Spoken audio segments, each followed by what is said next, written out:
Sultan Suleiman was an outstanding statesman of his time, combining the qualities of a brilliant military leader and a thoughtful politician, which earned him the nickname the Magnificent. Suleiman spent his entire life in campaigns and battles. During his reign, extensive conquests were made, significantly expanding the borders of the Ottoman Empire. He devoted a lot of effort to organizing Turkish state affairs. During his reign, many laws were developed that would later define the life of Turkish society for centuries after his death. Let me remind you that you are on the Amazing History channel. Here we talk only about the most interesting events from the history of the ancient world and the Middle Ages. You can support the development of the channel as always through sponsorship on Patreon or PayPal. Also, don't forget to leave your opinion in the comments. And now, let's get to the topic of this episode.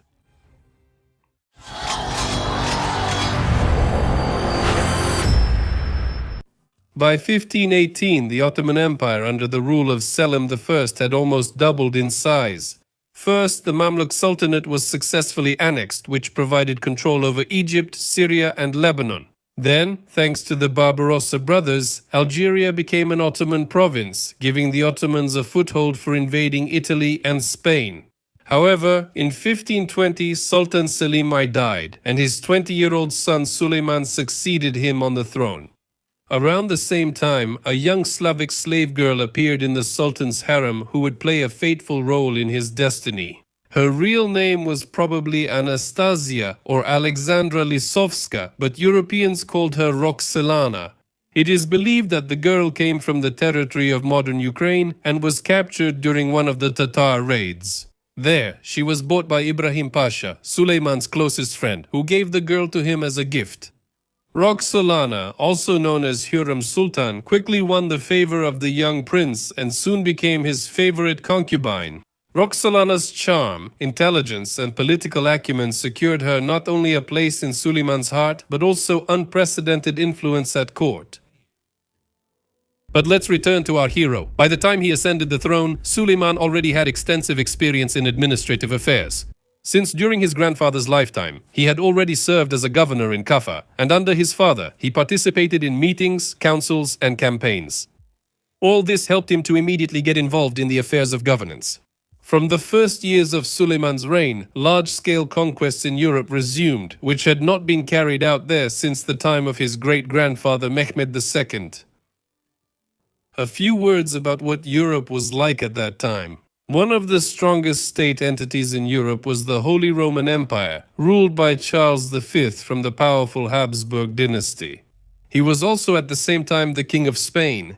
The opponent of the Habsburgs in Europe was France, where King Francis I ruled. The interests of France and the Habsburgs intersected in Italy, and soon a large-scale war began between them. Suleiman's reign began with an invasion of Hungary, aimed at establishing control over the Danube. This weakening state, torn apart by internal strife, was situated between the Ottoman Empire and the Holy Roman Empire. In 1521, the Ottomans laid siege to Belgrade, which was then part of the Kingdom of Hungary. The fortress garrison defended fiercely and repelled more than 20 attacks. However, Suleiman's cannons, positioned on the islands opposite Belgrade, continuously bombarded the city and inflicted heavy losses on the besieged. When only about 400 men remained from the entire garrison, the people of Belgrade had to surrender at the mercy of the victor. Thus, one of the most important Christian citadels in Europe fell under Ottoman control, and the road to Hungary was opened.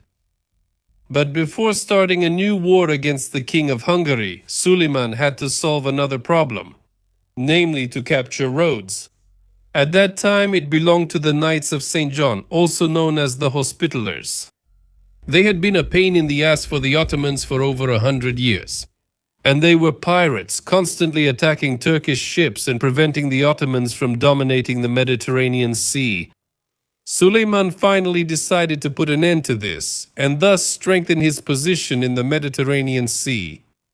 But it was not so easy to do this. After all, there had already been previous unsuccessful attempts to capture the island. The citadel of Rhodes was the most fortified in the Christian world, designed by the best Italian engineers. It was easily defensible from all sides and was protected in most places by 3 rings of thick stone walls with protruding towers, from which the defenders could wear down the enemy from different angles. Suleiman understood that taking such a fortress would require great expense both in resources and manpower. Nevertheless, he remained steadfast in his determination. The Grand Master of the Order, Philippe de Villiers de l'Isle-Adam, knew about the impending siege and desperately sought help from European leaders. His envoys knocked on the doors of many kings, but only the Venetians sent them part of a garrison from Cyprus as assistance. The conquest of Rhodes was unthinkable without a strong fleet, which was mostly rebuilt by the summer of 1522.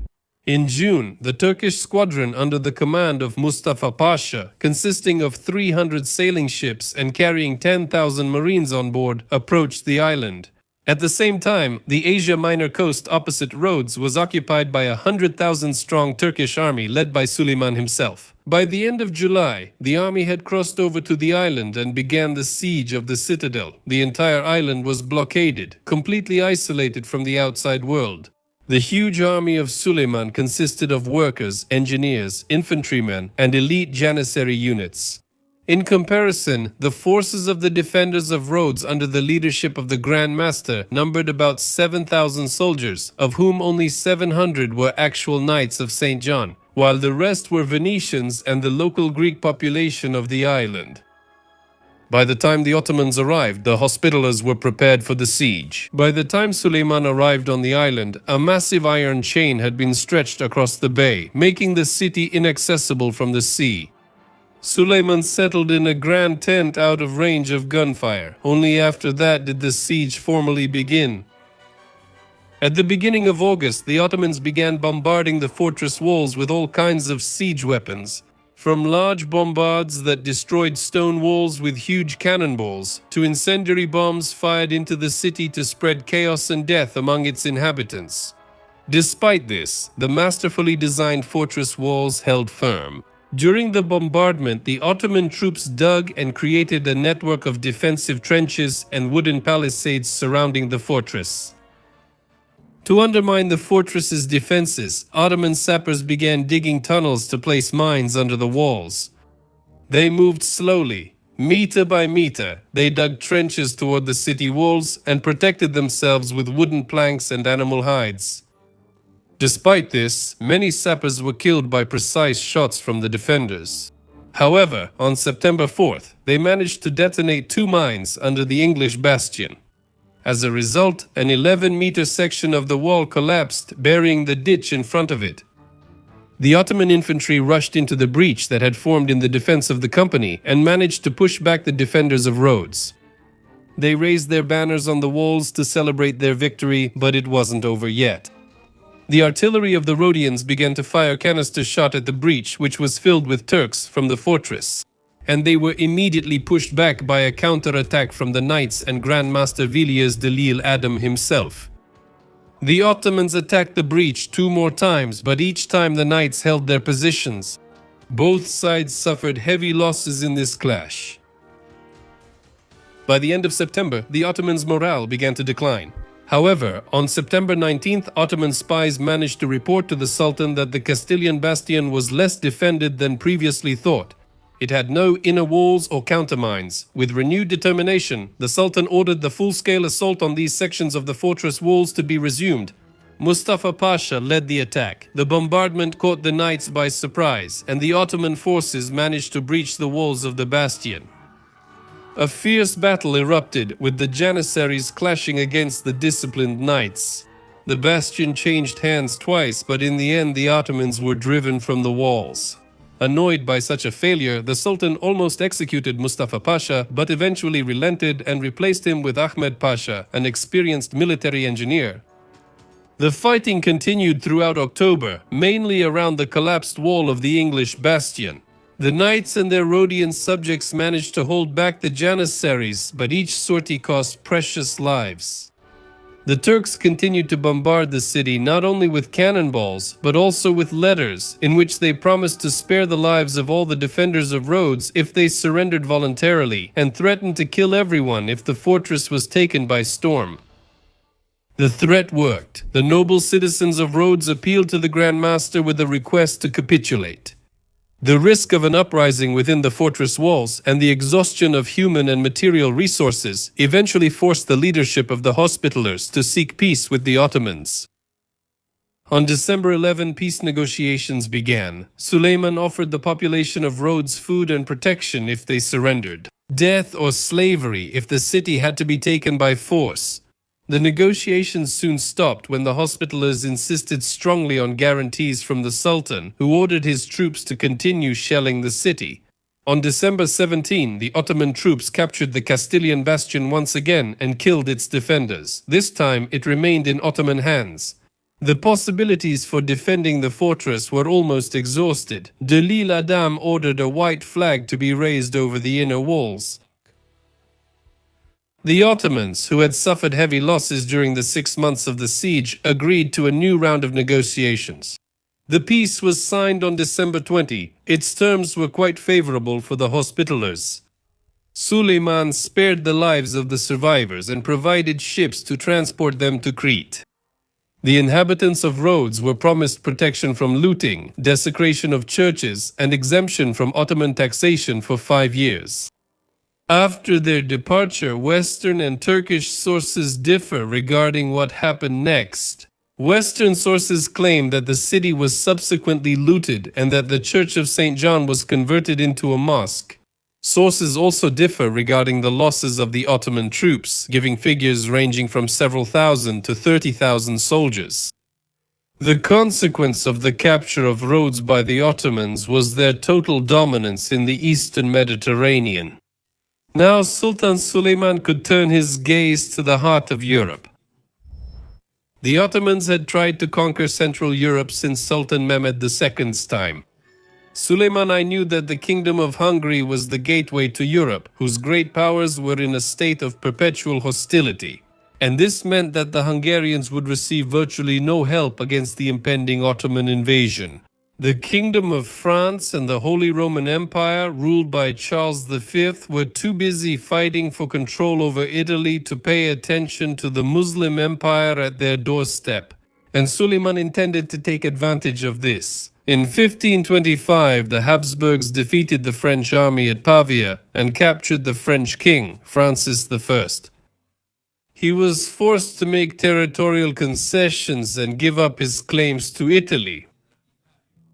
Of course, the French king was not satisfied with this situation, and he was looking for opportunities, simply put, to mess with the Habsburgs. Well, the best way to do that was to form an alliance with the Ottoman Empire, and who cares that they were Muslims? And Francis turned to Suleiman saying, "Let's be friends against the Habsburgs," which shocked all of Europe. The Ottoman Sultan was delighted by such a prospect. This new alliance gave him extra motivation to finish what he started in 1521 when he captured Belgrade. Moreover, the alliance with France increased his legitimacy as a European emperor and gave him a reason to carry out the invasion he was already planning. For Suleiman to strike at Habsburg territory, as the French wanted, he first had to go through Hungary, and he began gathering an army for the invasion. By that time, the Kingdom of Hungary was in a downward spiral. Internally, it was torn apart by feudal disputes among the magnates, peasant uprisings, and resistance from national minorities opposing modernization. And from the outside, there were ambitious attempts by the Austrian Habsburgs to incorporate Hungary into their domains. In 1516, the young King Louis II ascended to the Hungarian throne. Over time, he realized the threat the Ottomans posed to his kingdom, but his pleas for unity went unheard, as the peasants, lords, and the royal house of Hungary were at odds with each other. The country was divided and vulnerable. In April 1526, a Turkish army of 100,000 with 300 cannons led by Suleiman and his favorite, the Grand Vizier Ibrahim Pasha, set out from Constantinople. Near Belgrade, it was joined by the Sanjak Bey, Bosnia, and Germany. Up the Danube, a fleet of 800 small rowing vessels carrying janissaries moved forward. In mid-July, the Turkish army approached the fortress of Petrovaradin. Its garrison defended heroically, but the Turks managed to dig a tunnel under the wall and blow it up. Through the breach that was formed, they broke into the fortress and killed almost all of its defenders. Suleiman took the next fortress and camp on August 8th without much resistance. The main battle for the lands of Hungary took place on August 29, 1526, near the city of Mohacs, located in the plains on the right bank of the Danube. The Hungarian army was much smaller than the Turkish one in both numbers and weaponry. King Lajos had only 25,000 soldiers and 80 cannons. Nevertheless, without waiting for the regiments from Transylvania to arrive, the king threw all his troops into the attack. Suleiman allowed the Hungarian cavalry to break through the first line of the Turkish troops. And when the Hungarians engaged in battle with the Janissaries, the Turkish batteries suddenly opened fire on them. They mowed down the Hungarians by the thousands and gave the Janissaries the opportunity to surround and completely defeat the Hungarian army. The battle ended with a great victory for Suleiman and a complete disaster for the Hungarians. When it seemed that the battle was lost, King Lajos tried to escape. In the chaos, his horse threw him into a swollen stream, and his heavy armor dragged him to a watery grave. Although sources differ, it is generally accepted that between 14,000 and 20,000 Hungarian soldiers were killed in this battle, and thousands were captured and beheaded the next day. The Ottomans lost only between 1,000 and 2,000 men. To this day, the Battle of Mohacs is considered a national tragedy for Hungarians. Suleiman could not believe that he had managed to destroy the entire Hungarian army so quickly. He had expected more from a kingdom that was once a formidable and powerful opponent. For several days after the battle, he kept his troops in Mohacs, waiting for new enemy forces to arrive. When none appeared, he marched on the kingdom's capital, the city of Buda, and took it almost without resistance. During this campaign, Ibrahim Pasha, Suleiman's close friend and Grand Vizier, rises to prominence. He gains great influence and essentially becomes the second most powerful man in the Ottoman Empire. After the battle, the exhausted Hungarian nobles were so divided and gripped by panic that they split into two camps, each choosing its own king. One of them was Ferdinand IV of Austria, the brother of Charles I, the Holy Roman Emperor. The other was the Prince of Transylvania, János Zápolya.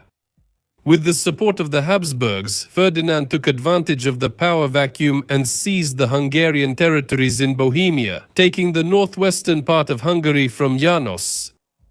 The Prince of Transylvania had no choice but to befriend Suleiman, agreeing to become a vassal of the Ottomans, who became the suzerains of his kingdom. Zápolya sent desperate letters to Suleiman, asking him to intervene and drive the Austrians out. The Sultan responded quickly and in the spring of 1529 launched his third campaign into Hungary. Thus, Hungary became the site of a clash between two empires, the Ottomans and the Habsburgs.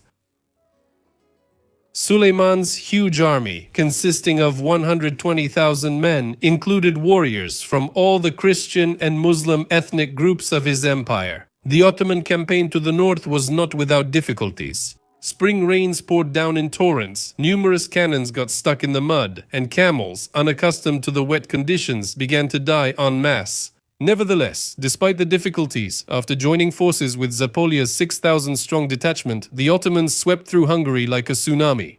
They captured city after city, undoing Ferdinand's conquests. In August, Suleiman captured the capital Buda and restored János Zápolya to the throne.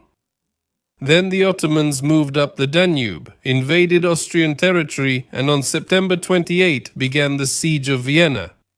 But this was not an easy task. Shortly before that, Emperor Charles V had sent a contingent of 17,000 mercenaries to defend Vienna. This unit consisted mainly of Landsknechts, elite professional soldiers mostly from Germany, known for their flamboyant clothing. They were led by Nicholas von Salm, a 70-year-old experienced soldier. He immediately began to reinforce the city walls and bricked up the gates. The suburbs outside the main citadel were demolished, depriving the Ottoman troops of any cover. Large earthen bastions were built along the walls to give the defenders a wide firing range. The city storehouses were restocked and the wells were filled with water.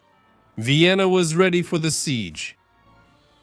Suleiman unleashed fire on the city from 300 cannons. However, the fortress defenses of the Austrian capital were very strong, and all the attacks by the besiegers were repelled with heavy losses for them. The Turks once again resorted to tunneling and mining the walls, as they had previously done in Rhodes, but the defenders were prepared for this. By placing a bucket of water in the cellars along the city walls, they were able to determine where exactly the Ottomans were digging tunnels by observing the vibrations in the water. On October 8, the Landsknechts entered the trenches, killed many Turkish soldiers, and blew up the mines before they could reach the city walls. The German mercenaries also took heavy losses retreating into the city through narrow tunnels.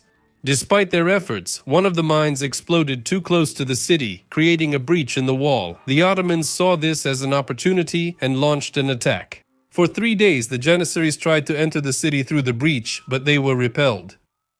After that, problems began in Suleiman's camp. The morale of the Ottoman soldiers was falling. They were running out of food, and their commanders had to resort to executions to keep them from deserting. On the other hand, the Janissaries were expressing their dissatisfaction. They wanted to know if the siege would continue. Suleiman called a council and decided to launch one final massive assault on the city walls. On October 14th, the full force was unleashed. The Ottoman army stormed the city walls. Nevertheless, they were unable to break through them. Austrian artillerymen attacked the advancing forces from the city walls, while the disciplined Landsknechts held the line with their steadfast pike formations and volleys of arquebus fire. After just a couple of hours, the Ottomans began to see the futility of their advance and announced a retreat.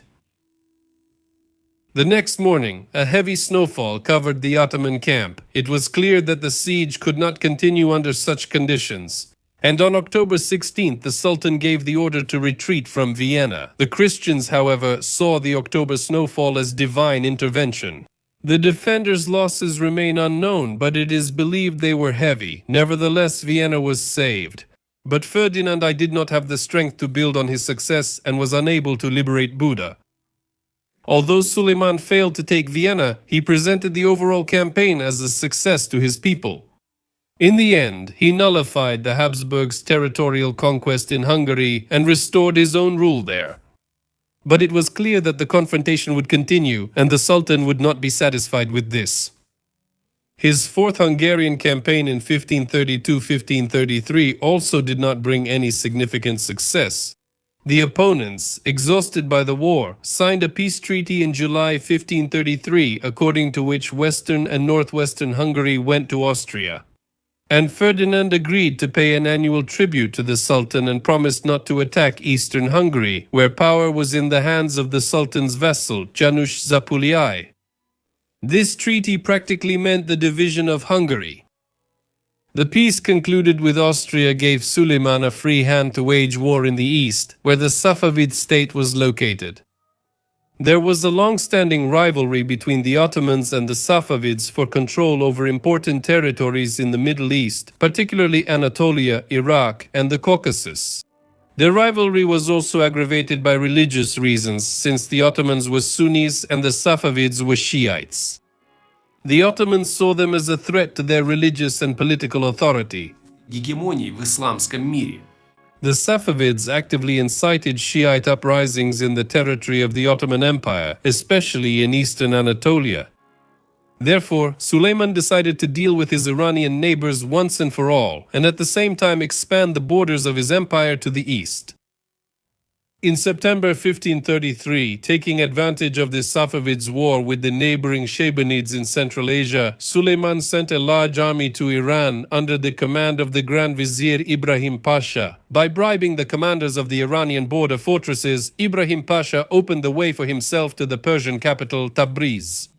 In July 1534, he captured the city, and then all of southern Azerbaijan. By that time, Sultan Suleiman himself had joined the Turkish army to personally lead the campaign against Baghdad. Still encountering no resistance, the Ottomans took Baghdad without a fight in December 1534.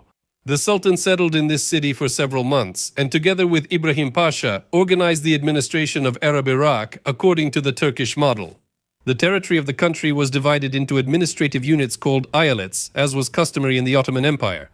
The Ottoman system of land use and taxation was put into effect. However, the further advance of the Ottomans was halted. In 1535, the Safavid Shah Tahmasp was forced to lift the siege of Van and go to Azerbaijan. Both armies met near Hamadan, and the Safavid Kizilbash achieved an impressive victory.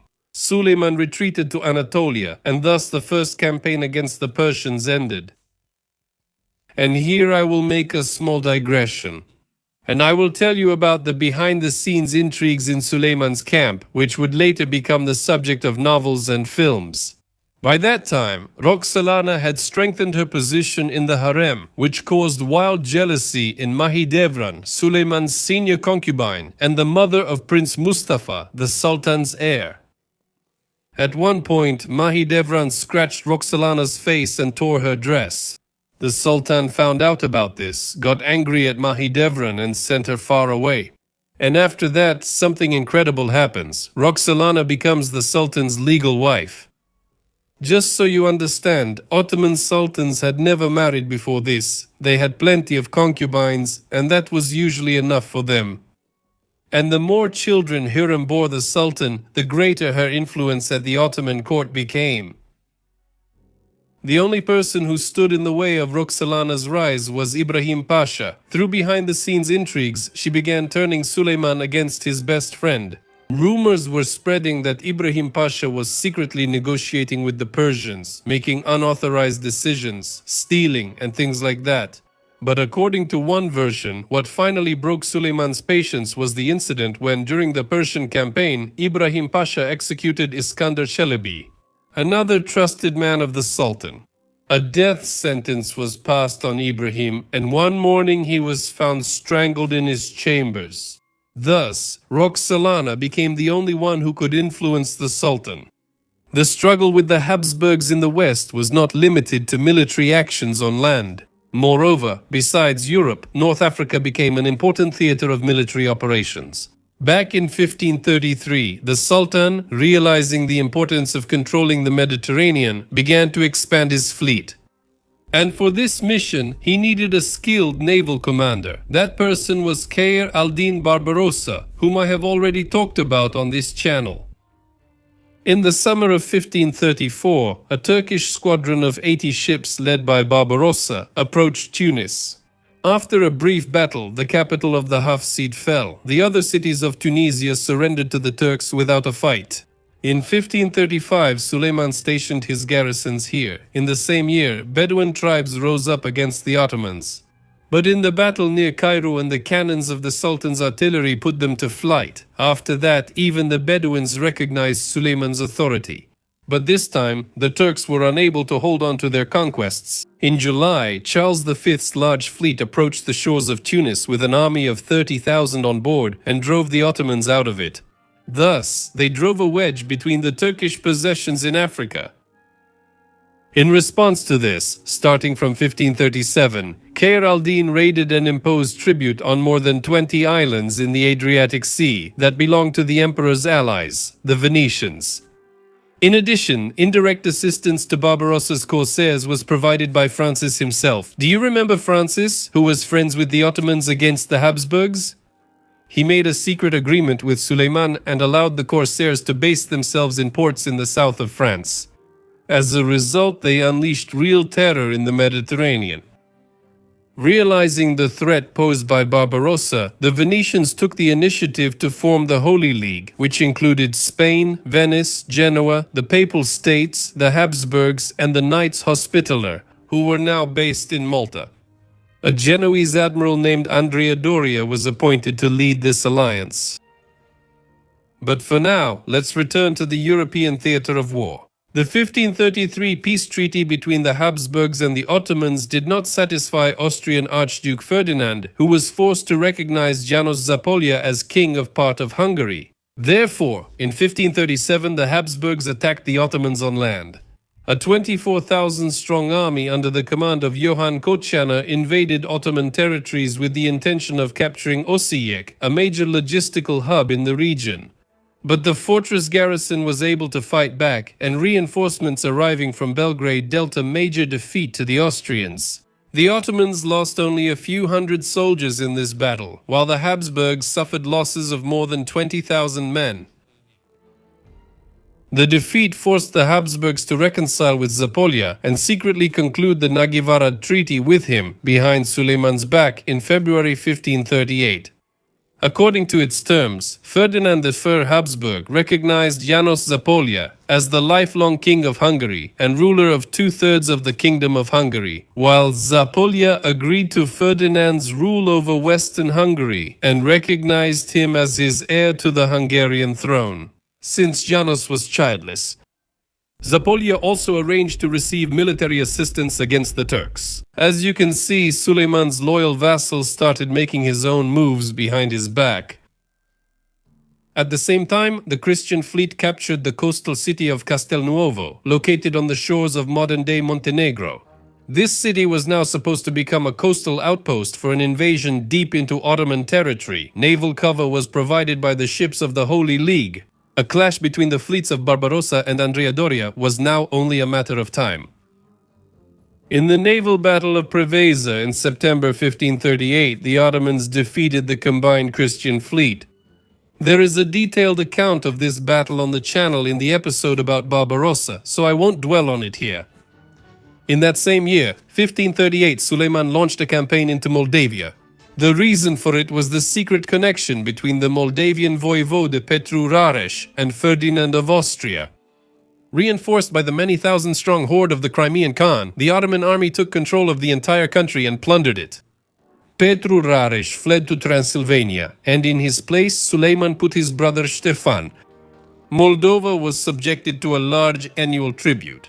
At the mouths of the Danube and Dniester, the Sultan fortified the Kilim fortresses. Suleiman created a special sanjak, which included the territory between the Dniester and the Prut, that is, Bessarabia.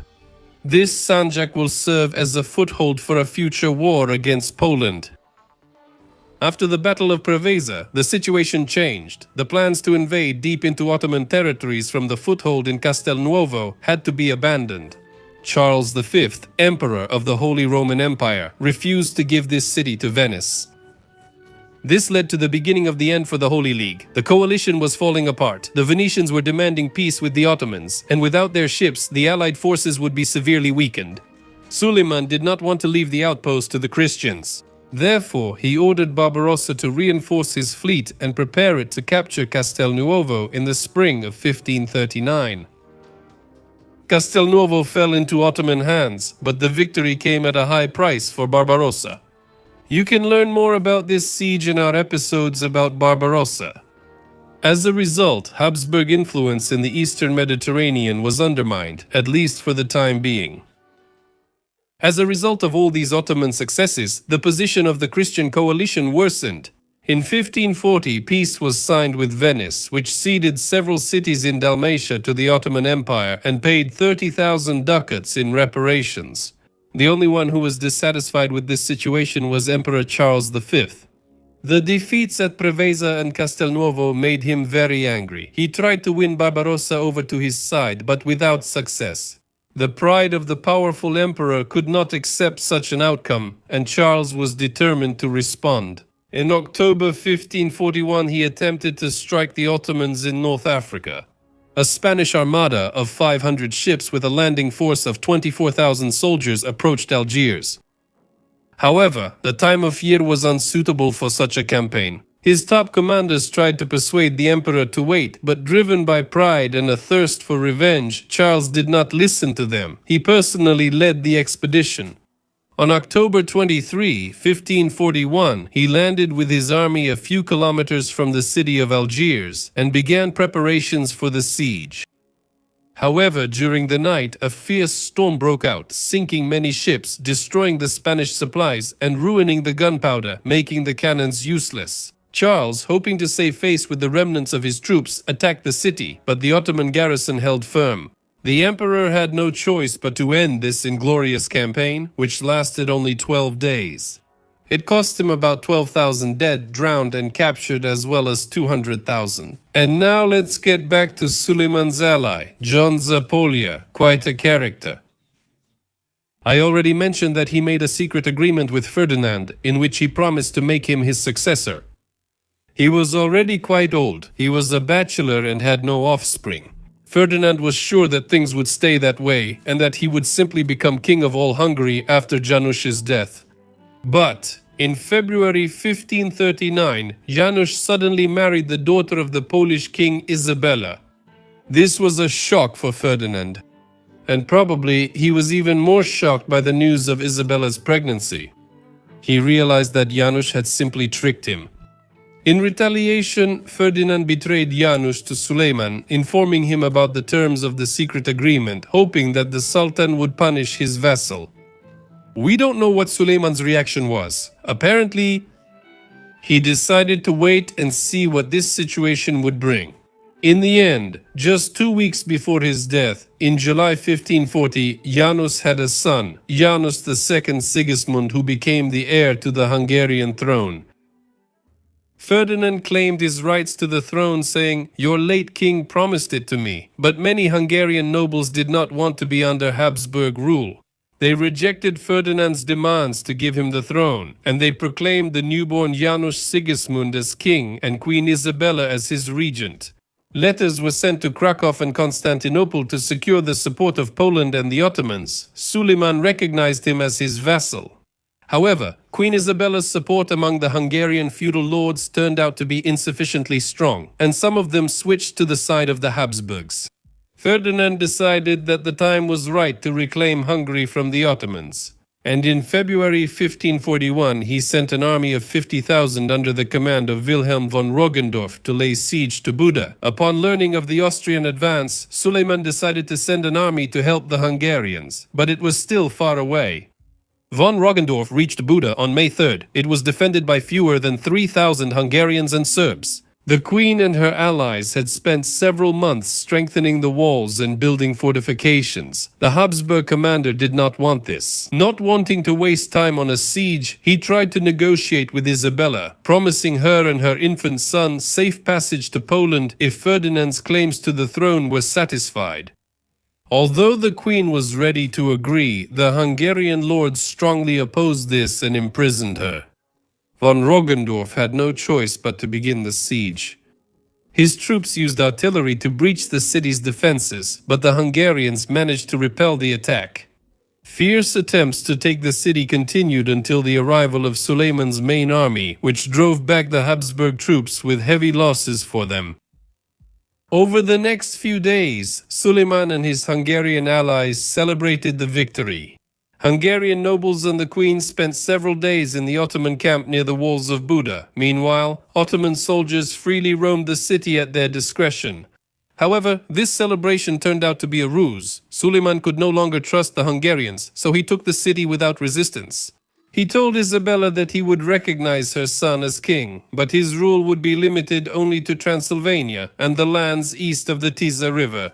Buda and all the other territories would be turned into Ottoman pashaliks, governed by Ottoman governors. With these words, Suleiman returned to his capital. However, neither Isabella nor the Hungarian nobles were satisfied with the reduction of their domains. In December 1541, they signed another secret agreement with Ferdinand, whose troops they had fought against just a few months earlier. Isabella promised to abdicate the throne if he managed to recapture Buda. And indeed, in August 1542, Ferdinand sent another army into battle. The Austrians moved slowly, which allowed the Ottomans to organize the defense of Buda and Pest, the siege of which ended in complete failure. Suleiman had to respond and launched a counter-campaign in April 1543. Between June and August, he managed to capture many important fortresses north of Buda. The Habsburgs were exhausted by the war, and since the situation on the Safavid border was heating up again, Suleiman also wanted peace. Therefore, in 1545, a truce was concluded through the mediation of the French King Francis I, a longtime ally of Suleiman. 2 years later, Suleiman signed a treaty with Charles V and Ferdinand. His conquests in Hungary were recognized, and Suleiman accepted Habsburg rule over part of Hungary in exchange for 30,000 gold florins per year. Suleiman the Magnificent went down in history not only for his military conquests, but also for the numerous reforms that strengthened and modernized the Ottoman Empire. Suleiman sought to create a just legal system, which earned him the nickname Kanuni, meaning lawgiver. He reformed Ottoman legislation by combining Sharia law with customary law and the Sultan's decrees. Suleiman also reformed the provincial administration system by dividing the empire into governed provinces called ayalets and establishing strict control over local governors. The tax system was revised, fixed tax rates were established, which helped reduce the arbitrariness of tax collectors and lessen the burden on the peasant population. Suleiman also strengthened the army, increased its size, and improved its organization. He reorganized the Janissary Corps, strengthening the discipline and combat effectiveness of this elite force. Suleiman actively supported architectural projects, funding the construction of mosques, hospitals, schools, and public baths. He promoted the development of culture, art, and science by inviting artists and scholars from different parts of the empire and other countries. After signing another truce with the Habsburgs, Suleiman once again began a campaign against the Iranian Shah Tahmasp. In 1548, the Sultan's army penetrated deep into Iran and temporarily occupied Isfahan. In the following years, military actions continued with varying success. But overall, the campaign did not bring Suleiman any tangible results. He returned home empty-handed, except for the capture of the border town of Van and some rich spoils. While Suleiman was fighting in the east, the ruler of vassal Transylvania, Isabella, under pressure from Ferdinand, agreed to return Transylvania to the Kingdom of Hungary in exchange for lands in Silesia. The Sultan learned about this and in March 1552 began a campaign against the Habsburgs. And as expected, outposts and fortresses fell like dominoes under the onslaught of the superior Ottoman force. In September, they approached the small fortress of Eger and set up camp nearby, preparing for a siege. Few expected that the fortress garrison, numbering only about 2,000 men, led by the 50-year-old commander Istvan Dobo, would put up serious resistance. The men and women in the fortress were native Hungarians. Despite their oath to King Ferdinand, they fought not for glory, but to protect their home. The Ottomans expected an easy victory, but the bravery of the fortress defenders led them to repel repeated enemy attacks. Primitive but deadly grenades and bombs the size of a powder barrel were used against the attackers, as well as a watermill wheel packed with gunpowder, sulfur, and stones. They rolled these into the Ottoman ranks and detonated them. For 39 days, the defenders repelled attacks from the superior enemy forces. Even after the tower with the gunpowder supplies exploded and caused significant damage, the Ottomans were still unable to enter the castle. Meanwhile, morale in the Ottoman camp was at an all-time low. Food rations had been reduced. Torrential autumn rains began, turning living conditions in the camp into a real hell. As a result, the Ottoman army was forced to retreat. Against all odds, the Hungarian defenders of Eger achieved victory. Thanks to their heroism, the Habsburgs maintained their positions in northern Hungary. And once again, Suleiman failed to drive his persistent rivals out of this region. On the other hand, the Ottoman campaign of 1552 was still successful, since they captured another 24 Habsburg fortresses. While the Ottomans were distracted by another war with the Habsburgs, the Safavid Shah Tahmasp once again made his presence felt on their eastern border. In that same year, 1552, he launched a campaign with the aim of reclaiming recently lost territories. In response, Suleiman appointed his Grand Vizier Rustem Pasha as the commander, and at the end of September 1552, he sent him to Anatolia to gather and organize the troops. The Sultan's health was poor, and unrest began among the Janissaries, who supported Prince Mustafa, the Sultan's eldest son. And here we return once again to Roxelana. She understood that Mustafa, being the eldest son and popular among the army and the people, would likely become the heir to the throne. This caused her concern, since Mustafa could get rid of both Roxelana herself and her children. As a mother, she wanted to see only her own sons on the throne, of whom there were only two left by that time, Selim and Bayezid. Therefore, Roxelana, with the help of her ally Rustem Pasha, organized a campaign to discredit Mustafa, convincing Suleiman that his son was conspiring to seize power. In August 1553, after all the Ottoman preparations for war with the Persians had already been completed, the Sultan and his army left Constantinople and headed east. On the way, the Sultan ordered Prince Mustafa to join him in Eregli, where the army planned to set up camp. Mustafa arrived with his troops and came to his father to greet him and show his submission. But Suleiman was angry with him for his alleged rebellious actions. И когда Мустафа In the imperial tent, the Sultan ordered the executioners to strangle him. This event shocked the soldiers, as many of them had hoped that Mustafa would become Suleiman's heir because he was considered his father's most competent, beloved, and respected son. The Janissaries were especially angry at Rustem. Probably in an attempt to boost the army's low morale, the Sultan dismissed him and appointed the second vizier, Ahmed Pasha, in his place. Then the army left Ereğli for winter quarters in Aleppo and to prepare for the war the following spring. In 1554, the Sultan left his winter camp in Aleppo and moved east, reaching Karabakh. This time, the Ottomans, imitating the Persians, used scorched earth tactics in those border areas from where the Persians launched their raids. However, the cohesion of the Safavid army allowed them to fight more effectively against the Armenians and to carry out offensive raids. Such a turn of events convinced both sides that the long conflict had reached a dead end and that it was necessary to put an end to the endless war. The result was the Peace of Amasya, concluded in 1555 and named after the city where it was ratified. According to its terms, Western Georgia and Arab Iraq went to the Ottoman Empire, while Eastern Georgia went to the Safavid state. In 1558, Roxelana died. For Suleiman, this was a great tragedy that affected his health and habits.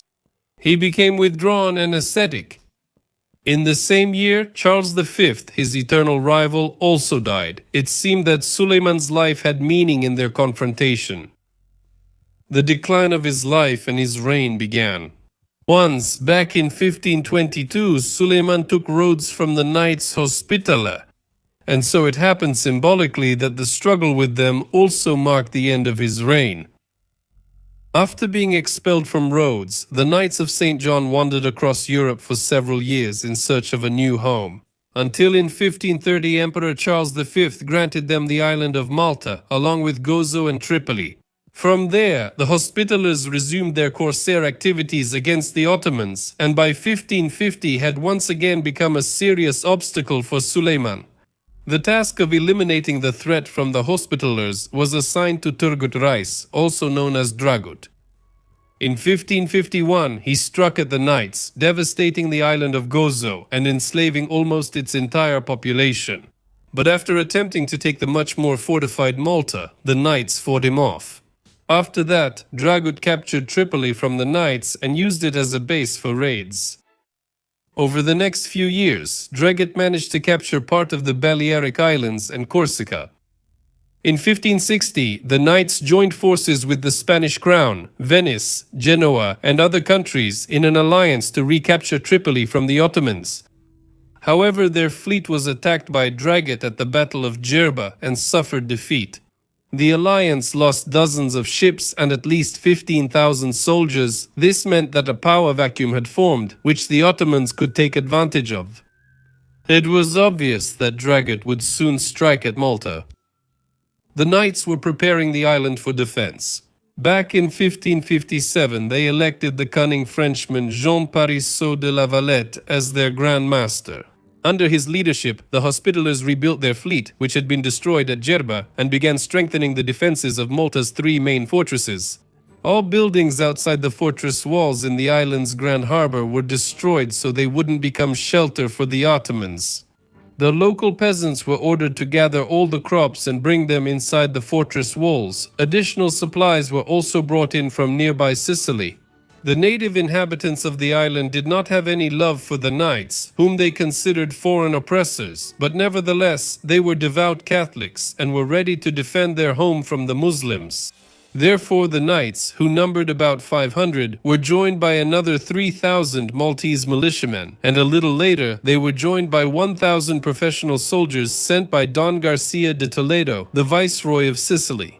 Don Garcia also informed La Valette that he was gathering new reinforcements, but until their arrival, Malta would have to hold out on its own. Meanwhile, the knights resumed their acts of piracy. Their boldness at sea dealt the Turks many humiliating blows, which only strengthened Suleiman's resolve to destroy the Maltese knights. Sultan Suleiman entrusted the command of the island assault to his trusted fourth vizier, Mustafa Pasha. With him were Admirals Piale Pasha and Dragut. Most sources believe that the total strength of the Ottoman army was about 40,000 men. The large Turkish fleet approached the islands on May 18, 1565 and headed for the southern coast. There, the Ottoman Armada landed its galleys a few kilometers south of the Grand Harbor, thus establishing a foothold. All summer, the Ottomans unsuccessfully assaulted the bastions of Malta, suffering significant losses. And when the promised reinforcements of 8,000 men sent by Don Garcia landed on the island on September 7, it became clear that the siege had failed. Seeing this army, the Ottomans completely lost heart and retreated to their ships. By September 13, their army had completely withdrawn from Malta. The defenders lost 2,500 soldiers and a third of the island's population, while the Ottomans suffered losses of at least 10,000 men and, according to some sources, up to 30,000. It is said that Suleiman, upon learning of the defeat, exclaimed in frustration, "You have lost!" "Because I was not on the battlefield." The significance of the Great Siege of Malta cannot be overstated. It's impossible to know what would have happened if the island had fallen, but it's quite likely that the Ottoman Empire could have expanded into Italy and then into Western Europe.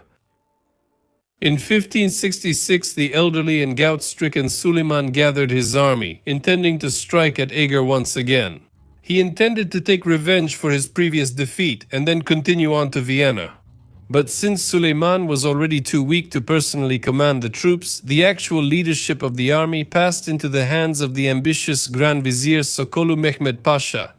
His nephew Mustafa was in command of the local Balkan army, while Suleiman and his Grand Vizier were marching toward Eger, a small Habsburg army, made up mostly of Croats, struck at Siklos.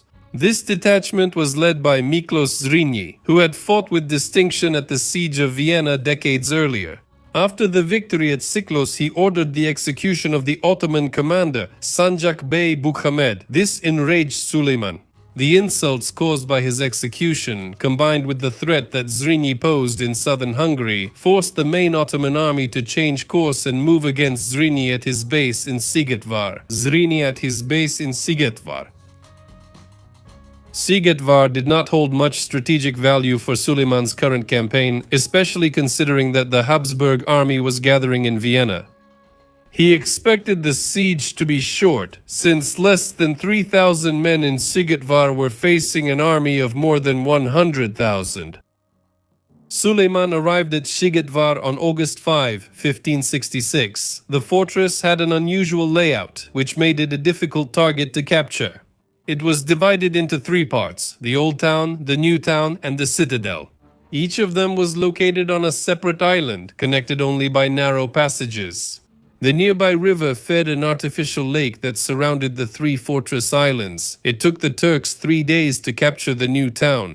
But its defenders retreated to the Old Town. Its siege was much more difficult, but by August 19th the Ottomans had also captured the Old Town. The remaining defenders withdrew to the last citadel. Wanting to save time, the ailing Suleiman offered Zrinyi favorable terms of surrender. If he surrendered the citadel, he would become the victor of all Croatia, which was under Ottoman vassalage. Zrinyi, despite the seemingly hopeless situation, ignored the offer. He gave no response to the Ottomans, deciding to fight to the last. Taking advantage of the shallow water, the Ottoman army used debris to build their own dams in order to open up new avenues of attack. The sappers managed to blow up part of the wall, creating a huge breach. Zrinyi understood that the end was near. After all, an Ottoman attack through the breach could happen at any moment, and his exhausted forces would not be able to fight them off. But to his surprise, there was a lull. For some reason, the Ottoman army stayed in place. There was no signal to attack. For the ordinary Ottoman soldiers, the delay was just as much a mystery. Only Sokolu Mehmed Pasha and his closest circle knew the real reason for the delay. Suleiman the Magnificent died in his tent at the age of 72. Out of fear that news of his death might undermine morale, Mehmed kept it a secret for 48 days. He even had the Sultan's personal physician strangled. Zrini decided to take advantage of the pause and break out of the trap with his remaining forces, but this desperate attempt was doomed to fail. He was beheaded, and his head was sent as a trophy to the new Sultan, who was Selim, the son of Roxelana. The reign of Suleiman the Magnificent became one of the most brilliant periods in the history of the Ottoman Empire. His military campaigns significantly expanded the borders of the empire, incorporating territories in the Balkans, North Africa, and the Middle East. Suleiman's domestic policy was characterized by the strengthening of centralized power, legal reforms, and the development of infrastructure, which contributed to the prosperity of the economy and culture. At the same time, his reign laid the foundations for future conflicts and challenges that the Ottoman Empire would face in the centuries to come. But we'll talk about that some other time, okay? That's all from me. Thank you for watching, and I'll see you in future videos on this channel. Bye.